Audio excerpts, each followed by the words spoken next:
going to call it out and you're just going to look at it on your piece of paper. Otherwise, we're going to be at this all day. At least it gives us the start to looking at one another's practice. Come on, look at the piece of paper if you don't mind.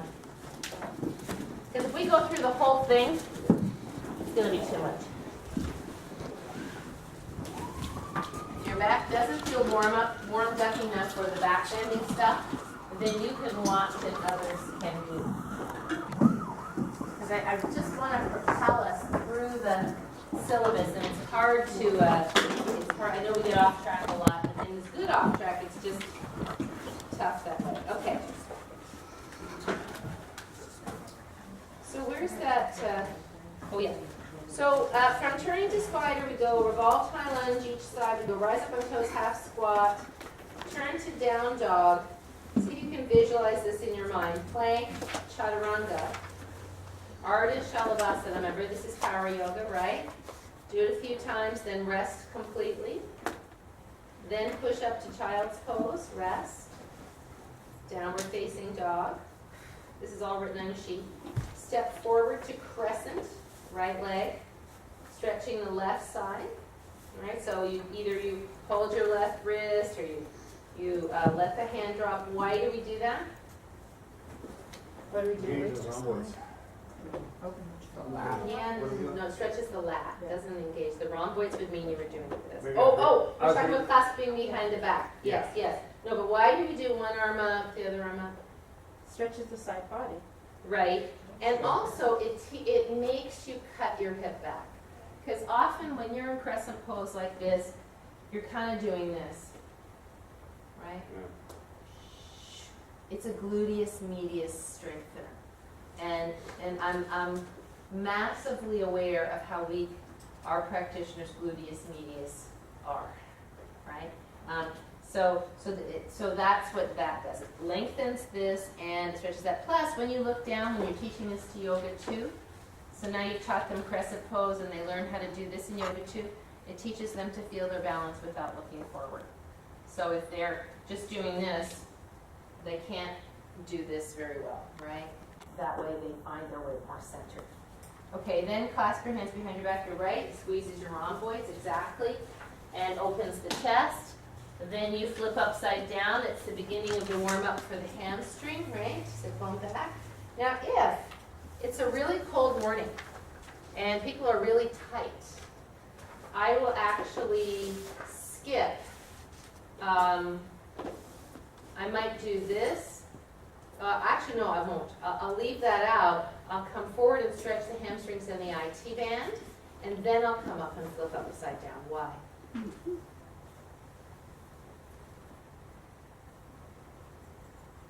Cold morning. Right, exactly. If I put my hands down on blocks and I stretch my hamstrings, it's not as much weight on the hamstring, right? As soon as I do this, now that hamstring is being pulled by the weight of my torso coming forward. So if it's cold, really cold, or we're really tight, then I'll do this. We'll we'll put our hands down. We'll do this, then we'll come back up. Shouldn't that be done with a bent forward leg out of crescent? I mean, usually you come into it bent, and then you may invite someone to straighten your leg. Oh yeah, yeah. Your leg would be bent. Yes, your leg would be bent. I don't even mention straightening the front leg unless somebody's very flexible. Yeah. Because then I don't want people to be doing this. Because everybody thinks straightening your leg is somehow better or something. I don't want people to be doing this. Right. Right? I want them to get down, and then if they can straighten the leg, that's a different thing. Yeah, and then I'll just go individually to that person. But if you just give that as an option, everybody will do it, and most people won't do it in a way that's optimal. Okay, so upside down, then hamstring stretch, revolve triangle, repeat the other side. Then, this is all before sun salutation in the morning. Then we usually do chaturanga, and I like to do a little quad stretch, right side, left side, laying on the belly, before we come to the cobra. Why? Because you need to push that into the ground, your hip flexors into the ground to get your cobra. Yeah, exactly. And often, again, if you were warm and it wasn't first thing in the morning and you've done maybe some hip circles and you've done other things to warm up, and in power yoga we come and we get started right away, right? And then we've been using the quads and the crescent pose and all that stuff. So I think it's a good idea, just for safety, before you come to Cobra, to do a little quick quad stretch. And then you do your Cobra. Does that make sense? Yeah? And then after Cobra, we do child's pose, one side, the other side. Why do we do that? Right, left? After the first Cobra in the morning. Stretches a lot of muscles in the lats. Frees up the lower back, stretches the lat, those two together, exactly. Because Cobra is a big back bend. It really is. And maybe even more so than downward facing dog. Downward facing dog is harder because you have the chaturanga aspect. But Cobra is often a deeper back bend than upward facing dog. Why? Oh, this is on the ground. Right. Was Leverage before freedom, Yeah, right? yeah. Right? Yeah, exactly, exactly. So you want to be sure that people are. I tried something the other day. Wow, I was kind of surprised that I even did this. I don't think anybody was here. I had somebody who had some back tension. It was her first class ever, Yoga 1, I think. No, she came to Yoga 2, I think. Anyway, I had everybody doing Cobra on the bolster, rolling up and rolling down. And then I did a lot of other side stretching after being warmed up, because I wanted to bring heat into her back and I wanted to squeeze the muscles this way and that way, and she left, she didn't have back pain at all. But she wasn't overweight, she wasn't tremendously proprioceptive, but the class was small enough that I could be right there with her. So that was kind of, it was an interesting experiment. Well, either this will work or I'll hurt her. And I had a much greater degree of certainty that it would work, so. I'm sorry, you say Cobra on the, Bolsters. how do you do that? Are Put you your pelvis on the bolster. Oh. Yeah. Was that Mike's trick from last week, the last session? Was That was a chaturanga. that? No, I do teach Cobra on a bolster sometimes, and we'll go over that too, because we're gonna go over that, right? So Cobra, child's pose, right, left, to stretch the sideways, down dog, proper step forward between hands. Come halfway up, Uttanasana, stay a few breaths, because now you're quieting the mind, because you're gonna come to your sun salutations, and you wanna be able to pay attention. Sweep your arms to the side, come to Tadasana, and that's when we start doing the sun salutations. After the sun salutations, A and B series, we do the standing poses, right? You could do it another way, but by then, if you're in power yoga, you're gonna do some strong variations in standing poses, right? So you want to have good heat built, and that would be the intention of the sun salutation. There would be to really build some good perspiration and stuff, so that when you come into your standing poses, you're really warm. Yeah. All right. Good. Some back bending, because as we learn sun salutations, we've got to learn all these back bends, right? So, what's the definition of a back bend? Quick review. Your 13 inches gets bigger. Sorry. Your 13 inches expands. That's exactly right. A back bend is any time the spine moves out of neutral position. There's a greater measurement than 13 inches or whatever a neutral pelvis is, right? That's a back bend. So flexions forward, neutral would be extension, and so back bend is hyperextension? Right, back bend is hyperextension, exactly. So contracting the back of the body or bending the spine to open the front of the body, right? So you're taking your spine. Do you see my new spine? I got this for Christmas. And from its neutral position,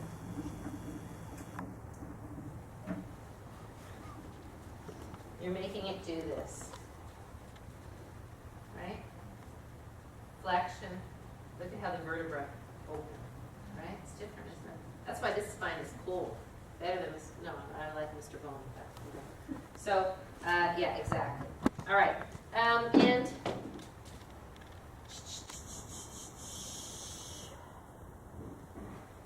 And what we need to remember in any back bend is that we want to bend rather than crease.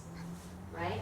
So bending would be an even movement of the spine where each one in sequence is bending because all the others are moving an appropriate distance for that to do. A crease would be like this, right? So crease, here's a crease, right? This isn't a back bend, this is what I call a crease. This is a back bend, because everything is going in sequence, nothing's fighting one another. Sorry. This would be a back bend. This would be a crease. I don't want to do it too hard. Right? Now there's more force at one spot than an even lengthening and arcing of the entire back. Does that make sense? What about with the neck? I mean, because when you, like, is there other times when that's okay and times when that's not okay? The neck should follow the line of the spine and the head. So here, if I'm like this, is my neck following the line of my head, right? Mm-hmm. So you can take the head up, provided the neck doesn't break, right? So the head follows the line. And that's actually what we call it, is breaking the neck. Because when the head is not being supported by the neck, you're breaking that line. Yeah? Does that make sense, right? And another example of breaking the line of the neck is here.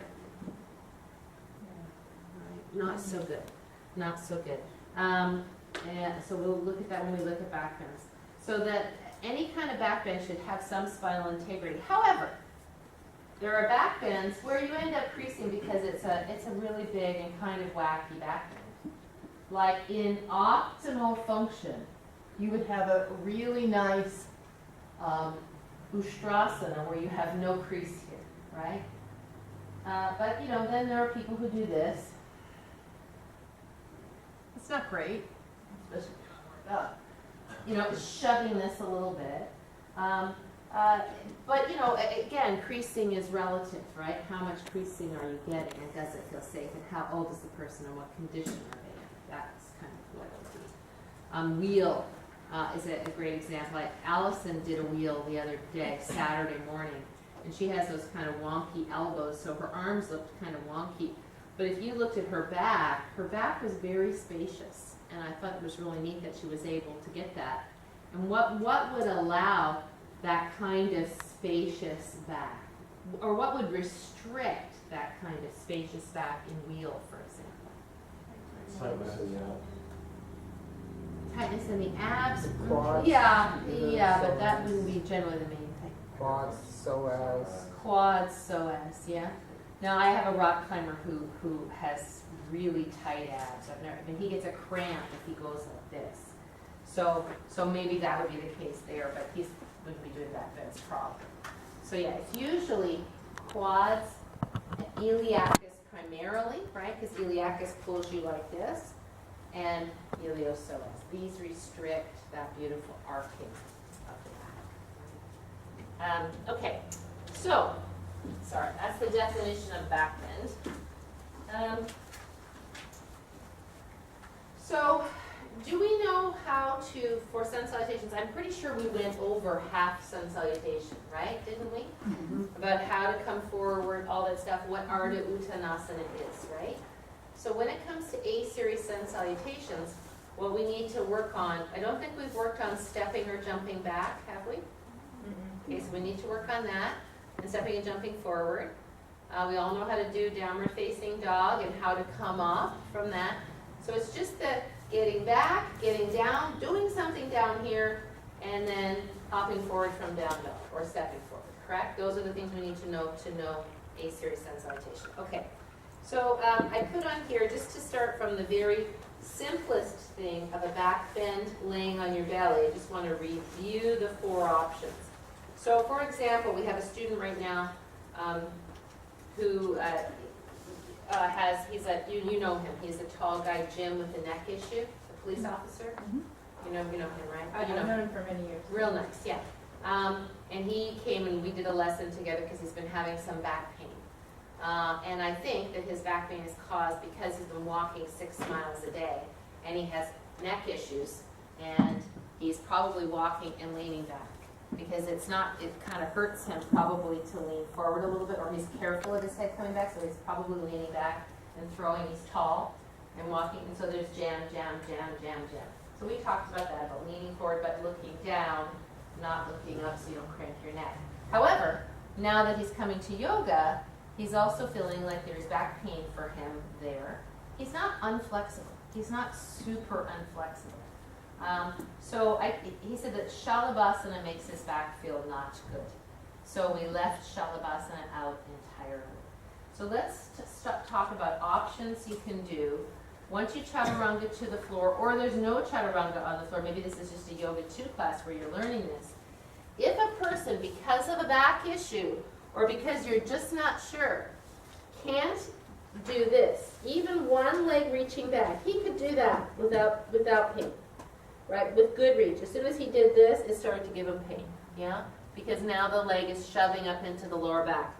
So that would be the number one option, is just to contract the glute, the hamstring, and you should feel like the leg is sliding back, right?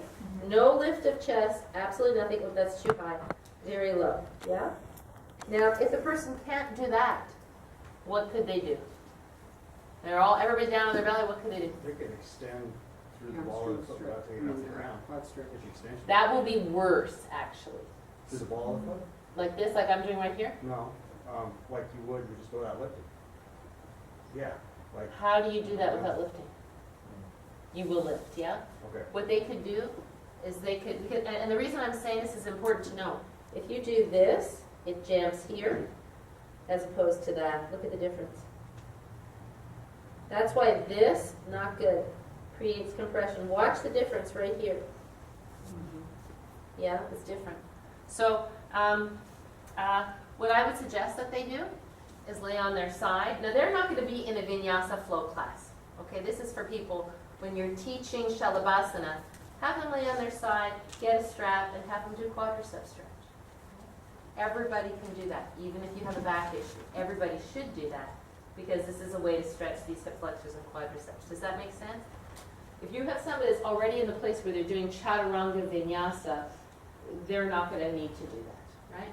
Okay, so the progression would be quadricep stretch, one leg back. Maybe it's a shoulder issue. Okay, I can't bring my arms forward at all, right? Okay, but you can squeeze between your shoulder blades, and you can turn your head. So that would be the next choice, right? Now the choice is that I have some restriction, so I can't get my arm around here. So what can I do? Maybe I can do this. Right? That would be another choice. And I found quite good success with this. Like, people can kind of do that. And then the third one would be this, right? And then the next progression would be both. And then if you're in a Yoga 4 class, and I'm not going to do it right now because I'm not that warmed up, we do this sometimes on Thursday evenings, is we take the legs and the hands higher, right, in Shalabhasana. So you're getting more lift. Why would you do that? Isn't it like the precursor to boat? Not to boat, because boat's in the other direction. Gives you greater Am I strength. thinking of the Bow. wrong thing? Bow. Bow, sorry. Bow. Bow, yeah. Bow. Well, interestingly enough, probably not bow. I mean, it certainly brings the back into more of a back bend like bow. You're right. But bow is almost a passive back bend because you're doing it with your legs. It's more like four-wheel, right? Because now you have to actively use these back muscles. Just like in wheel, if you're up in wheel and you're, not going to do it, and you're sinking like this, you have to actively use everything, right? So I would just say it's more of a preparation for big back bends, yes. Maybe I can take the precautions with this, because as you showed on your spine, you're compressing everything. And we did do that You already did that. when we did the Shalabhasana, did we not? We talked about back bends initially in our back bending thing. It just seems to me it's the, what, as I'm getting older, it's the one thing that I'm much more cautious about is Sure, okay, yeah, I think I might have had something wrong, maybe I forgot something, we've been going on for a while, but I said push through the ball of your foot, but then when you're doing it, so Shalabhasana and our Shalabhasana, you don't want to push the ball of your foot, right? You wanna I push- wasn't pushing to the ball? No, I'm asking, because you want to push to the Barbie. toe? No, not toes, Barbie. Barbie. Barbie. Toe would be this. Yeah, that's what you're doing, right? No, I don't think so. No? I'll express them. You saw this pointed? Well, I didn't see it Barbie. I mean, it would be, push to the ball of your foot. It would be unlikely in my body I would do this because the fascia on my body and my feet cramps when I do that right So now. we do want to push to the ball of the foot. Ball of your foot, like this, yeah? Okay. Does that make sense? Okay. I mean, possibly I did it because I was talking, but I'm having a hard time with that. I get cramps about my toes now. So, let's see. Okay, so I'll go over contraindications, and we're going to go, when we get to injuries again, we're going to go over this again, so I'm going to just briefly say it, because I know when we did Ardha Shalabhasana, we talked about this, didn't we? That Do was you one remember? class- That was one class that I looked at on the tape, and I remember it, but to me, it's even much more concerning when you're doing, I think, the Right. full bow, the full. Right, well, yeah, the okay, full- let's be 100% clear. We're talking about anything like that, those are healthy backs. Nobody with an unhealthy back would do that, right? The basic thing is, and that's why we went right from the get-go, right? So I have a herniated disc in my back. If I'm in physical therapy, posterior herniation, maybe my PT and my orthopedist would suggest that I do something like this, where I get into the spine, into extension, and I let the disc hopefully maybe slip back from its posterior position back in between the vertebra, maybe. And that would be really dependent on somebody watching you and knowing that's good. We are not going to give people that direction because we're in a group class. So if somebody has a disc herniation, we don't have them arch their back at all. We stay in a neutral spine. Does that make sense? I mean, I don't know what the name of this, but my thoughts are that at a certain age, maybe, and I don't know what everybody's got arthritis in the back. Right, Everybody. right. And everybody, if you do MRIs on those people, over 50% have herniations of some sort. They may not be symptomatic, but they're all there. Mhm. So all it needs is one more nudge going, hyperextended Mhm. to push it. And I'm maybe crazy. No, But but that's it why just we seems have to all, me and that I'm not just sure in that you're younger making a crowd, point that worry I about haven't it. already made. Yeah. I mean, I think I'm very conservative when it comes to Yeah, that. you are. That's why I'm saying, if somebody has we're talking about anything that goes from anything greater than this is a healthy back. Even if, I'm not talking 90-year-old people, right? Okay. So That's what in Yoga 1, we don't even do any of this. No. In Yoga 1, we do this, right? Not in Ultra Gentle. We have done it in Ultra Gentle once in a while, if it's the right group.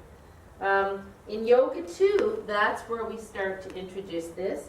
In Yoga 3, that's when we're doing this. So we're talking about, again, I do believe that for people like me, like Dawn, like Brian and Karen, I think some back bending, provided your backs are healthy and done safely, is good. Because it actually squeezes the disc and then releases it. Forceful back bending, fast back bending, shoving back bending, none of that good. But if you do a good back bend where you're pulling the spine long rather than pushing it back, you're actually creating more space, right? Isn't that the idea of McKenzie exercise? That it's the opposite of what they do. Right, it's not it's a flexion fault go into extension, Right. and that's why I said the McKenzie exercise, if it's done with somebody who is a medical professional, right? But there's no way any of us should take that on and say, okay, here we are in a big group class, you have a posterior disc L4, L5, here's Tony, for example, right? Here, Tony, do some Cobra. I wouldn't suggest you do that. Does that make sense? Yeah. Okay, okay. And we will go back again, we're going to review what is spondylolisthesis, what is you know, all of these various things when we get to injuries. So we'll go over that again. Audrey, can I ask you just a philosophical question? Sure. So often I'm sure people don't tell you that they have injuries and they have very bad injuries. So is the perspective of if you have this, don't do that, or if you have this, let me give you a direction that will help you stay safe or help you get stronger so that you fix it within your range of ability, just one person? How do you navigate just people coming in the door and not knowing who's got what if they're not telling you? Well, if they don't tell you, you can't really Doing it. We ask them, right? We say, do you have any injuries? Do you have any physical issues that would be helpful for me to know about? Usually people who have had back pain will tell you because they don't want their back to hurt. I don't know that I've ever had anybody come in and we're doing something, go, oh, I have an L4, L5 herniation. They would have usually told me that. You're right though. There are some guys that go, oh, you don't want to know. It's usually the guys. Is it heat on? Something's on. It's just the fan. Is this, Oh, it's just the fan. Oh, okay. All right, it's It's normal just warm. we Okay. can avoid doing poses with them, but if they still, like with the whole group. Right. But Right. if they still engage in something, do you go and spend time with them and try to, maybe they're arching their back and that's why they're feeling pain in that pose? Like, do you correct them, or how do you deal with that situation when someone is potentially injured? doing something that could injure them more? Is it because they were already injured and they told you they're injured? Is it just not, don't do that pose that could Right. Yes. exacerbate them? Yeah. Let me see if I'm understanding you.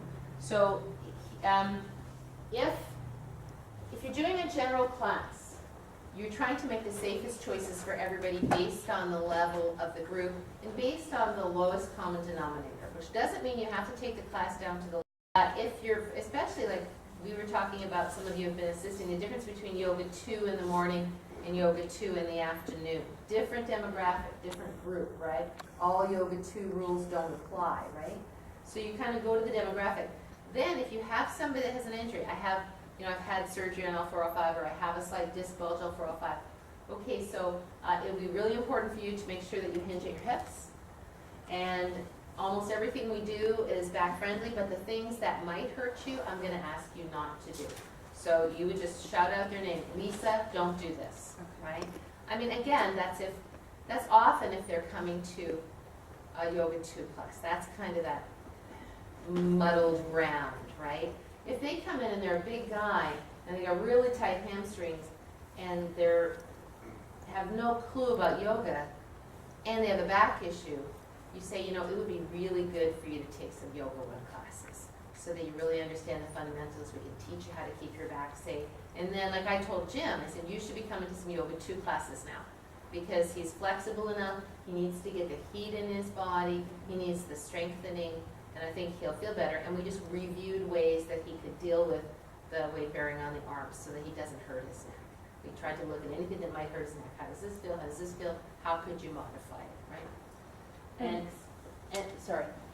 Question. And instead of calling out on somebody, Mhm. can you say, and those of you with an X issue, and you know who you are, please take this carefully or take this slowly or don't do X.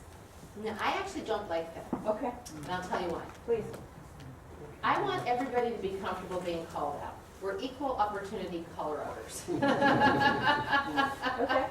Then, if you establish that as the way you do it, then when you do have to do it, because it kind of sounds like you're trying not to embarrass people when you say, and you know who you are, it kind of makes them somehow less than or something.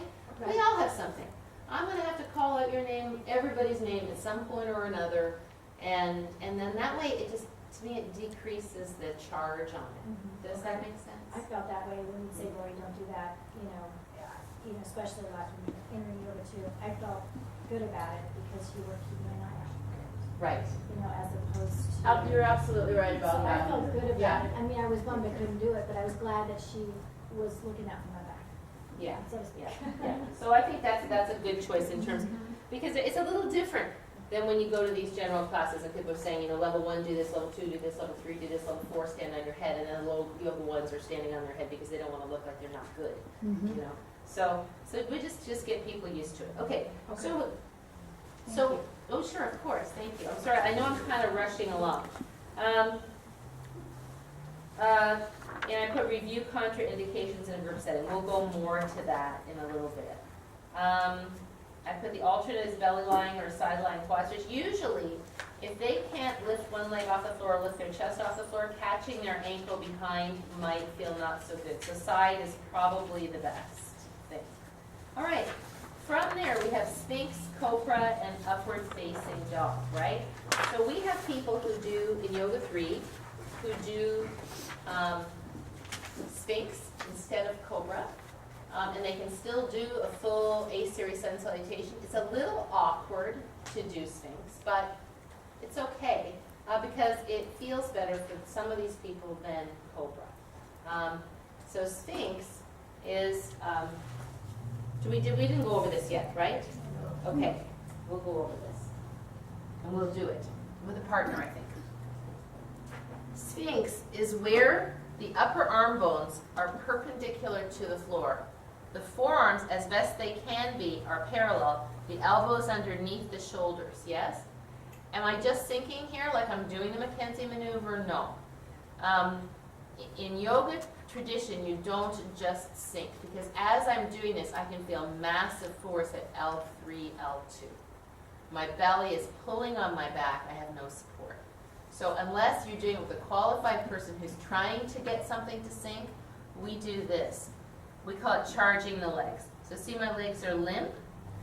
Now they're charged. So you engage the quadriceps and you push the backs of the toenail side of the foot down and you lift the pubic bone. Does that make sense? As opposed to this, right? So there's a sense of this. We always want to feel like the pelvis is, this is so cool. The pelvis is anchored. The spine is drawing forward, pulling out of that anchor. It's not the pelvis is kind of limp and now this gets pushed back into this. Does that make sense? It should feel like you're pulling. So when you're using your hand, when you're here, the problem with this is you can get some pull. See how I'm pulling with my arms, right? By pulling the scapula down, I can pull the spine through a little bit, yeah? It's not as much pull as if I'm doing this. It's a different kind of pull. So you have to be careful, and if you're teaching Sphinx, you teach that kind of pull back. Does that make sense, everybody? Pull back. Okay. Right? And I'm thinking about Lin Wang. So there are lots of people, particularly I have noticed, anecdotal, I have never researched it, of Asian descent who have less flexibility in their spinal column. Spinal column's kind of rigid, and that's it. She has very little rotation. She has very little extension in her spine. She has very little flexion in her spine. There is a condition called bamboo spine, which is, what's the name for bamboo spine? It'll come to me. Where your spine gets more and more calcified as you age, and you really can't move your spine. She doesn't have that. So for her, Cobra, she just can't get enough bend through here. It just looks like this. It's not so good. But when she does this, now, because she's used this pillar to hold her up, it doesn't hurt her. She feels safe here. She can get some back bend in her spine. There's no way that she could get it from here. It's not going to happen. She would have to physically shove herself back, and that's not so useful. So the downside of Sphinx is that you've come from Chaturanga. Now, it's not a downside if you're in Yoga too, because you're not going to be Chaturanga-ing so much, right? Because we're not talking about flow class. Slide the arms forward, place them, anchor the feet, charge the belly, pull the shoulders back. Yeah? Does that make sense, everybody? Are we all right with that? To charge the belly through engaging the quads and extending the the toe, on the toes, you said toenail side. Right, press the feet down, you'll feel your quads engage and your kneecaps maybe lift off the floor. Then pull the belly up into the spine and pull the shoulders back. So, yeah. Is there a difference in the lower half of the body between Sphinx and Cobra? Is the Cobra action the same action you would see with Sphinx? Yes. Yes. Make sure that if I'm teaching Cobra or Sphinx, I have gone over Ardha Shalabhasana and possibly Shalabhasana with that group. If they can't do Ardha Shalabhasana and Shalabhasana, then, well, maybe not Shalabhasana, but at least Ardha Shalabhasana, they should know.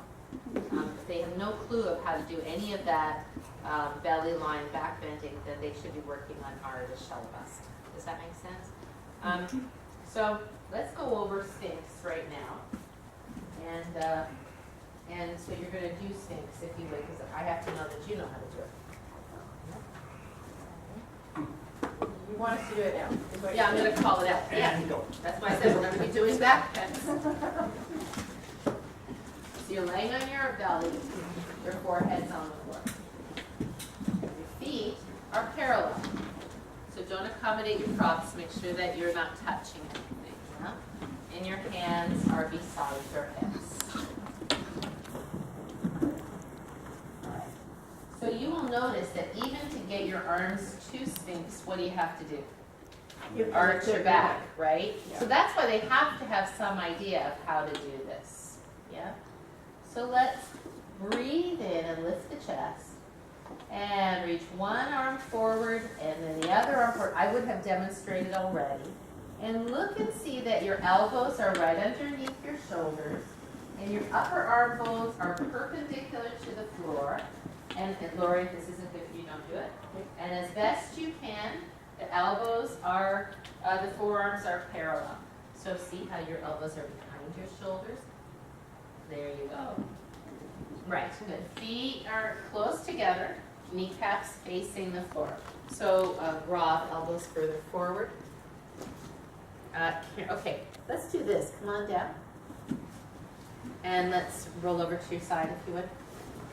I think we're going to have half the group watch half the group. Because as I'm making these corrections, you should see them. Does that make sense? Okay, so from Tara till Victor, you guys watch them, then they'll watch you. And the people who go second will do better. That's okay, we'll switch. At least we hope so. We'll switch. All right, so forehead to the floor. Hands to your sides. Inhale, lift the chest and head. Exhale, one hand and then the other hand forward. That's it, good. Now elbows right underneath shoulders, not behind your shoulders. And upper arm bones perpendicular to the floor. So that your two upper arm bones are two straight sticks. Now, is that what we're seeing here? No. Okay. So you fix Victor. You come over and come to Brian. Somebody come to Karen. You okay there, Tara? Karen, hang on, I'm coming. Thank you. Sure. Fix me. Well, you're doing great. Even more. His elbows are outside his shoulders. There. Even elbows in more, yeah, and more forward together behind his shoulders. Yeah, so that's it, that's it. So you're like a fix. When you say elbow, you mean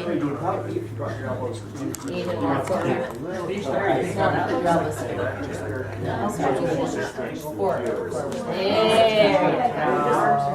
There you go, good. All right. You okay, Tara? All right. So contract your thighs and press the toenail side of your foot down to the floor. So you feel your legs very strongly reaching back and pressing down. Now shrug your shoulders back, roll them down your back. Breathe in. Exhale, draw your belly up into your spine. And at the same time, no, forearms stay on the floor. The belly is lifting into the spine. The shoulders are drawing back away from the spine. Feel now like your forearms are stuck in glue, and you're going to try to pull them back on the floor a little bit more towards your body as you pull your chest through your arms. And breathe. And breathe. Oh, I forgot to tell them how to get out.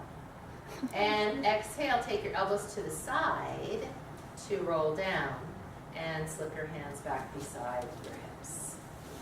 Nice, good. So I should have demonstrated how to get out of that before.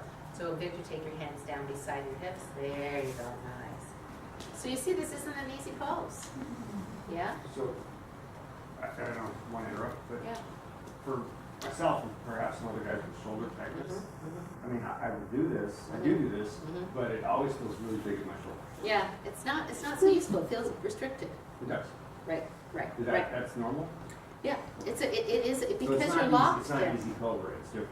No, it's a form of Cobra for people who need a little more support and can't get the back bend. I also would like to suggest that I came into that in a way that I don't like. So let me just correct that. From here, I would probably say, no, actually I would probably say charge your legs first. Charge the legs, press the feet and the pelvis down, create an anchor. Now, I don't think I would have them lift up like this. Now, slide your arms forward and that way come up. I think that's going to be better. Because otherwise, not all of them have the facility to do this, or they might not. So maybe better to say charge the legs first, slide the hands through till you have a Sphinx. So this would be the demonstration. Well, now here, my legs are very straight and strong. I'm pulling my shoulders back. My chest is coming through. It's as though I'm doing this, yeah? And then when I come down, I have to create a little space here, and then I can come down. I might come here if I was going to be in to push back up, if I was going to be in some kind of vinyasa type situation, or I have to come back. So what you feel is that you get lots of length in your spine, yes? But you feel restricted through here. Yeah. Does that make sense? Yeah. That's the nature of it. Because, and that's why Cobra was so named, right? Because Cobra helps you to flare this structure open and get more of the rolling back and down action. And that's why the name Cobra came about. It's because the Cobra flares its hood, right? So that's different. And so, like for me, this isn't nearly as good as Cobra. But if you can't do Cobra, for whatever reason, this can be useful too. Does that make sense? And it gives you the feeling of pressing down with the feet and lifting the spine up, for sure. And if we have people that are doing Cobra that come in and they've been other places and they try to lift up their hands, do we discourage that? Lift up their hands. They don't do their, when they get up into their Cobra, they lift their hands off. Oh, yeah, no, hands go down. You need some support, right? Because then you're doing an extended Shalabhasana, right? So that's number, so that's, I would just say, that's a different practice than the one we're doing. In this one, we use the support at the hands. I mean, you don't have to freak out if they're doing it and they've done it before, they're probably not going to get hurt. All right, let's look at this group do Sphinx, and then be ready to fix. That's all I can say.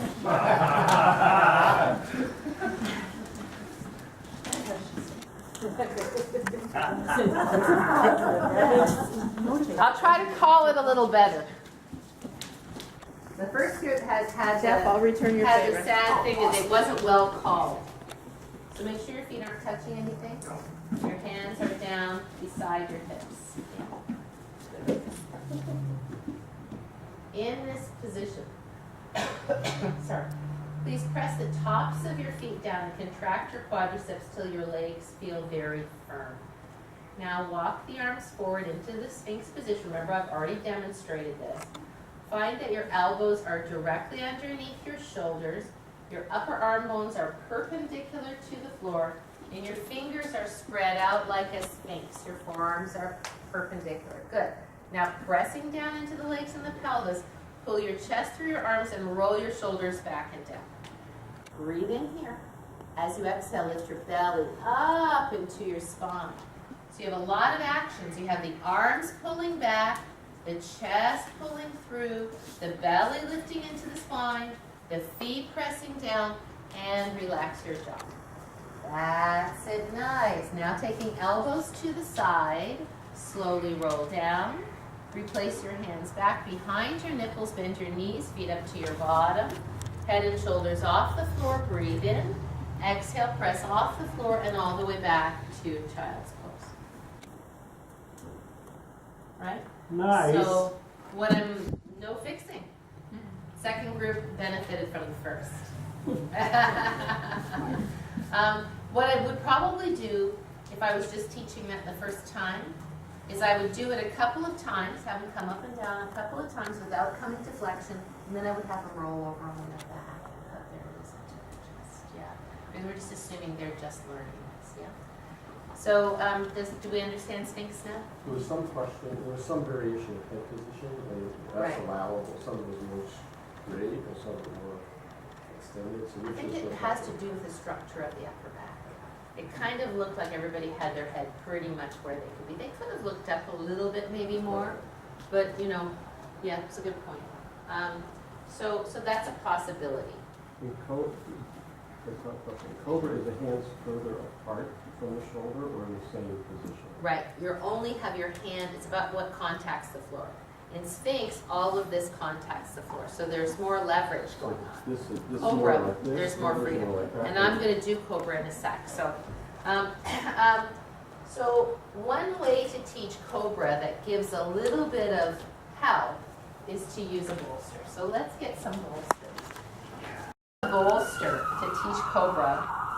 I would probably do Sphinx first, just to give the feeling, right? And when you're teaching it, you really got to spend some time. Don't just mark it and then say, okay, let's do it. Like you might have a sissy come and she does it. You say, see how her upper arm bones are perpendicular? See how her shoulders are back and down? And then you might demonstrate it wrong. So like this, see where my arms are? Now my elbows are out too wide. Now now see what happens when my legs are limp. Now I don't have any support. See when my belly's hanging. So that's why yoga teachers get hurt, is always demonstrating things wrong. So be careful if you do demonstrate it wrong that you're safe, yeah? And I have tried, Lynn and I actually tried really hard to try to find another way to come out of Sphinx. And this was the best one we could come up with. Because if you try to do this, or I think we tried to do that, and it was just more. So that's the best one we could come up with. If you come up with something else, we good. So then, now you've after that, you've rounded their backs. You say they just finished their Sphinx, you lay them on their back, and you don't hug the knees in. You take the knees wide. Stage one. Take the legs up and wide. Why? Neutrality before flexion, right? So it's not that it's horrible to do the other, but it's kinder to the back and it really stays with biomechanical principles. If you're going to hyperextend, you want to come neutral before flexion, right? So it's just a good habit to have for all your teaching and to do in your own body. So another way to do Cobra, and like I said, I did this with a whole bunch of yoga ones. I don't know if it was yoga one or two. And they did it pretty well. So from here, the hands are underneath the shoulders, and it's going to be individual to you. So not underneath your chest, not way out to the side, and your elbows start down, not up like this. Because if your elbows are up, which way are your shoulders going? Forward, right? My shoulders are going up and forward. We want the shoulders to go down. Actually, before I did this, before I even got on the bolster, I would show them what a full Cobra looks like, come to think of it. So after practicing Sphinx, and if this was a group that was pretty rigid, Sphinx would be one day, Cobra would be another day, right? Because that might be too much, right? What if they're pretty close? In Cobra, the idea is that the front body peels up. You're definitely using your back muscles. A snake doesn't have any arms to lift them up, right? They just do this. But we are fortunate, we have arms, and they have stronger muscles, so they can lift up higher than we can. So we're going to help peel the spine forward and up by pulling with the hands, not pushing, but pulling like this, right? Pulling yourself, pulling your spine through by pulling your arms back. And so the shoulder blades are flattening into the back, the collarbones are opening, and the head follows the natural inclination of the spine. From here, we roll down. As we roll down, we're still pulling to come down so that the spine stays long, as opposed to this. Right? Pull, create length. Then we can replace the hands back. And then I'll show the common error. The common error is to have your elbows up. So I usually have people wait. I have them come here and I have them wait and I walk around and make sure that they're somewhere like this. Then we do it. We inhale, we charge the legs, exhale. Inhale, grow the spine up. Exhale, pull and push with the hands. Exhale, roll down slow. Does that make sense? So the idea is that the back body is doing this. The front body is doing this. So it's that. Yeah? Yeah. And that's hard.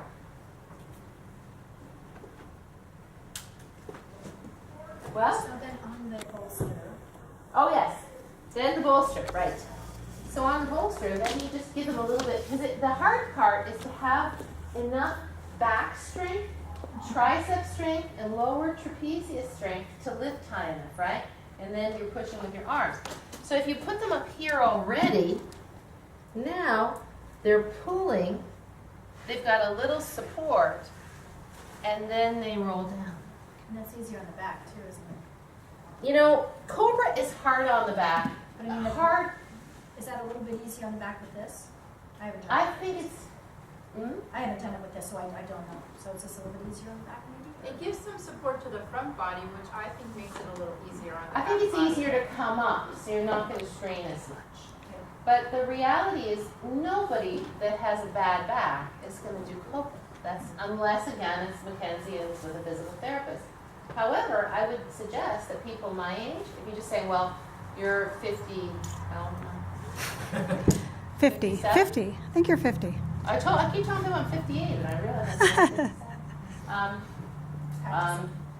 57. You know, if somebody is starting yoga at 58 and they're not in great shape, it's unlikely they're going to be doing a whole lot of Cobra, unless they were maybe athletic and they've just kind of fallen out and they can get there again. But for people like me who have been more athletic in their life, I plan to practice Cobra, God willing, till I'm dead. And do I have scoliosis? Yes. Will I have degenerative disc disease? Yes. Everybody will, right? Everybody will have a little bit by the time you get older. But bringing that hydration, bringing that fluid, keeping those back muscles pliable is really prescribed in yoga, and it makes a lot of sense to me. And it's fascinating to me when I have my back x-ray, they go, wow, with all the things you have wrong with your spine, you have a lot of space in there, you know? And that's because of the stretching, right? That's because of the lengthening. I mean, with my neck the way it is, if you looked at the x-ray, you'd say she probably can't move her head at all. But my head moves pretty good, you know? It's stretching. So I wouldn't say that this is bad for people who are middle-aged. It's just which ones, right? Yoga 3s, Yoga 2s who will go to Yoga 3, this is fine, you know? So let's do this. Let's have, which side went first last time? We did. Okay, let's have this side. What? Clamp. The clamp is who are these people? McCoy's. Oh, okay. We're gonna look at arms, yeah?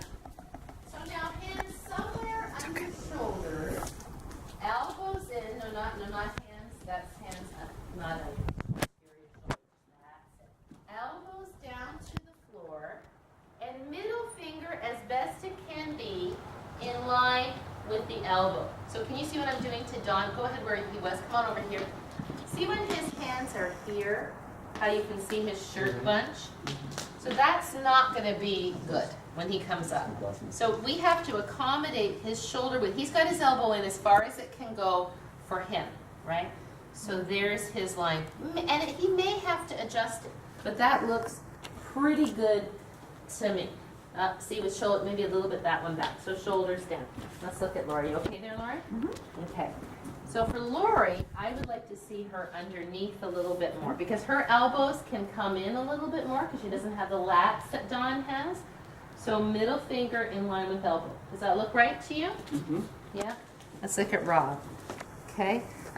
So you see that his hands are in. Where should his hands go? They should be out about an inch or so. Okay. Does that look better? Yes. We'll see. And again, once a person goes into it, it may change. What about Jeff? Actually, looks pretty good. Looks great, yeah. What do you see with, what do you see, what do you see with Sissy? Her hands maybe a little more forward. Her hands need, yeah, she's Come kind of crunched. Yeah, I think you look here, Yeah. it looks Crunchy. bunchy. I would give her about that. See how all of a sudden all Yeah. of that opened up? All right, let's see. Okay, so press the feet down and legs completely straight. Exhale all your breath out here. Inhale, pull the chest forward, pull the hands and push down. Pull the hands toward the bolster and push down. Keep your feet on the floor. And belly into spine, chin up, Lori, just a little bit. And blossoming the collarbones open. And rolling down slow, exhale. Nice. I didn't see Lisa. I saw up to Dawn. How did that feel on your back, Lori? I was surprised. 'Cause I Pretty was good. nervous. It was You were okay. nervous? It was okay. Awesome. Yeah. I thought they looked good. Did you Okay, think they so looked good? where is And the Lori's pulling back forward. problem that this was something that you were concerned and didn't want her to You have necessarily she do? has osteoporosis in her lumbar spine, so we don't want to put a lot of force on her back, right? Okay. But having discussed this with her physician, we have agreed that what she can feel, what feels safe for her. And she's going Coming to be forward really makes a huge difference because you're not cranking, you're making space. right. And keeping that in the forefront of the mind is huge for me. Right. Okay, good. Are you supposed to lift your hands up and move them back? No. No? Well, you've It taught though, depends. it's a, It depends. So yeah, what's yours? yeah. I don't know that I would do that on the Where are The hands bolster. in Cobra. The hands in Cobra are about like this. It's a more advanced entry. So I The guess I hands do back? that. No, No, hands more forward and then you lift. I guess I do that. Okay, now go where were your hands when we placed them for you? So Well, they were in there? order for my elbows to be down, they kind of have to If be the elbows- forward. Oh, yeah, no. They don't have to touch, but they're down, see? Yeah. Okay. Yeah, so I thought that's where we had you, no? Yeah. Maybe, yeah. Yeah, so the idea is that with the shoulders down as far as they can go, the scapula as flat into the back as they can go, and the elbows into the body as close as they can go. See how we started to bunch there? Yep. So that's too close. So somewhere like that. So this is broad, this is down, and then you accommodate this lat. He's got a big lat here, so if his hands were here, that wouldn't be so good. Mm-hmm. But I just usually say middle finger in line with elbow. So that's why it's so different for everybody. Now for me, Dawn, what if your hands came back a little bit more? Let's roll down. Even more. Elbows in. Is that where we had you? I think I'm not sure. I know where the elbows were, but I couldn't tell you for sure where I got them. Because it seemed like you had them too far forward when you were coming up just now. Now go. Ah, looks good. Yeah. See, now he doesn't have a super mobile spine, right? He's got a kind of flat thoracic spine. Now, can you open your collarbones a little bit more? Yeah. Uh-huh. Now roll down if you would. You okay? Yeah. Just for fun, put your hands a little further forward and let's see what changes. A little bit, yeah. Okay, now go. Or is elbows up too far? Or? Yeah, I just wanted him to do it wrong, Oh, okay. so you can see the difference. See, you can see the force on the elbow joint. Can you feel the force on your elbow joint? Yep. Yeah. And he So- doesn't get the arch in his back like He doesn't get as much, right? Yeah. So go ahead, Rob, from here. Sorry, he was just doing it, so I wanted to catch him. Right. So again, it goes to the line of force. To me, go ahead, roll down if you don't mind. You can see that his shoulder is well supported. His scapula stabilizes as soon as he starts to come up. Go ahead. See how nice that is? And that's what we want to see. We don't want to see the shoulder blades shifting around when you come up. Come on down. So roll off to the side, you fellows and ladies over there. So if the hands are too far back, you see this kind of shifting thing going on, and then you see people like this. This isn't a back bend. This is a neck bend. Do you see that? I'm not really bending my back. From here to here, I'm in relatively neutral spine, right? I mean, obviously I have gravity pulling on me, and I'm really just arching from the upper thoracic through the cervical. So I don't think of this as cobra. To me, cobra happens once the ribs clear the floor, right? So if this is the case and this is what it is, I would rather the person, if it doesn't hurt their back, do this. Because now they're truly getting a back bend. I'm just not sure how useful this is at all. I don't know what it does. I mean, maybe it strengthens a little bit of rhomboids and lower trapezius, but it's not that useful. It's kind of like a way to mark the pose while everybody else is doing it. You know, or maybe that person could do instead, if their back doesn't like that, they could do this, right? Long and low. Yeah, makes sense? All right, let's look at the other group.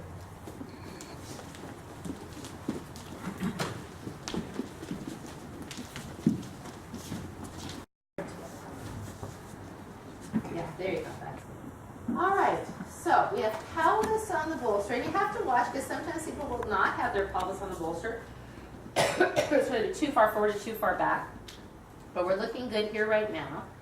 All right, and now let's put the hands just in front of the shoulders, and the fingers in front of the shoulders, with the elbows in and the middle fingers in line with the head of the shoulders. And you would have shown this visually to people so they'd have an idea. So what do we think about Brian? You see he's broad through here. I'm thinking that may be as good as he can get right there for width. It's very wide though, isn't it? Yeah. But it just may be. Yeah. Yeah, no, you're right, but your intention was right, but it's not just the hands. She needs to go here more, so this needs to come out. See how that all broadened? Okay. You're right, but go ahead back to where you were. So now if I only take her hands out, I'm creating force in the elbow. Okay. We got to make space. The way you look at it is to see, does this shoulder blade lay flat? Okay, so Lisa, what would you say she needs to do? Elbows in. Elbows in and Back. hands back. Yeah. There we go. See the scapula change? Beautiful. Yes. Okay, what about for Anthony? What does he need to do? Could his hands come a little wider? Yes, broaden the collarbones. There you go. I think you need to slide forward on your bolster more. Because yeah, there. All right, yep. Now what if your hands come a little bit wider yet and spread your fingers more? Ah, we'll see how that looks on his body. What about Tara? Perfect. I wonder if little her hand. forearms could come Yeah. a bit wider, actually. This one's actually hard for me. Now, would Yeah. you want his fingers, maybe center finger? Yep. Mm-hmm. Thank you. Very good. All right, here we go. Let's see how it all turns out, shall we? It's like baking a cake and seeing if it rises. All right, please. On exhale, contract your quadriceps, press your feet down. Inhale, pull with your hands and push down as you pull your chest through your arms. Now, drawing the shoulder blades down, pressing the feet down, lift your belly up into your spine, feel your shoulder blades pinning into your back, and she's on the verge of pushing back. Do you see it? Mm-hmm. Feel like you're pulling through a little bit more. Nice. And then he's on the verge of lifting his shoulders up, and then roll down, exhale, pull your hands back as you do. Otherwise, I thought it looked good. Did you think it looked good? I thought it all looked good. You benefited from the other people. Come on, roll off, and do a little child's pose. How do you get off the roll to the side? There you go. Thank you. Yeah. You could have them push up. This would be a great place to practice the push up because the hips are already lifted. You know? So maybe you do both in the same practice, the same lesson. You teach the cobra, you teach the push up from the floor. You know, when you do that. So let's hug our knees in a little bit, everybody now. And we'll go from there.